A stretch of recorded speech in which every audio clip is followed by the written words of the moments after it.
4-5 రోజులుగా కురుస్తున్నటువంటి అకాల వర్షాల వల్ల తెలంగాణ రాష్ట్రంలో వివిధ ప్రాంతాల్లో రైతులు పంట నష్టం జరిగి ఇబ్బందులు గురవుతా ఉన్నారు.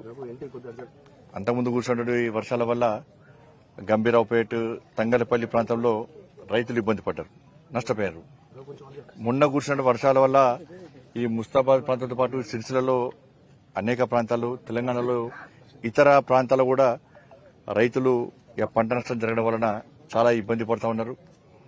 ఏంటంటే మనకు తెలుసు, రైతుల పరిస్థితి తెలుసు. పంట వేసేదాకా అప్పులు చేసి పంట వేయాలి. గతంలో నష్టపోయినటువంటి అప్పును తీర్చుకోవడానికి మాత్రమే రైతులు వ్యవసాయం చేసే పరిస్థితి వచ్చింది. ఏ రైతు కూడా లాభం కోసము ఇలా వ్యవసాయం చేసే పరిస్థితి ఈ తెలంగాణ రాష్ట్రంలో లేదు. ఎందుకంటే రైతును ఆదుకోవాలనే ఆలోచన ప్రభుత్వాలకు, పాలకులు లేకపోవడం, తూతూ మంత్రంగా వాగ్దానాలు ఇచ్చి తప్పించుకోవడం. రైతులు పంట నష్టం జరిగిన వెంటనే ఏమంటారు, సరే ఈసారైనా పంట వేసుకుందాం, పోయినసారి నష్టం పూడ్చుకోవచ్చు అని చెప్పి ఒక ఆలోచనతో ఇవాళ రైతులు పంట వేసుకుంటారు. పంట వేసుకోవడానికి అప్పు చేయాల్సిన పరిస్థితి. పంట వేసుకున్నాక నీళ్లు రావు.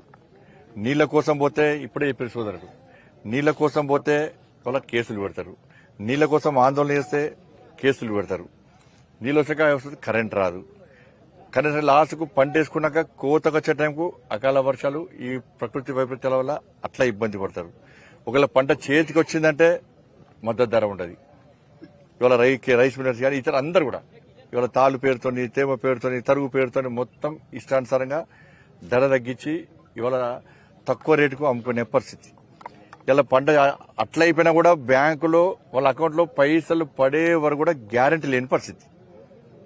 ఇటువంటి పరిస్థితుల్లో రైతులు ఏ విధంగా వ్యవసాయిస్తారు? రాజకీయ పార్టీలు, ప్రభుత్వాలన్నీ కూడా రైతు లేనిదే రాజ్యం లేదు, రైతే వెన్నెముక, రైతు నడుచుకుంటేనే మంచిగుంటది, ఇది రైతు ఏర్చినటువంటి రాజ్యం, ఎద్దేసినటువంటి వ్యవసాయం, ఇది మంచిది కాదని చెప్పి అన్ని ప్రభుత్వాలు చెప్తారు, పాలకులు అందరూ చెప్తుంటారు. కానీ ఎవరు ఏం చేయరు. ఇవాళ ఆపద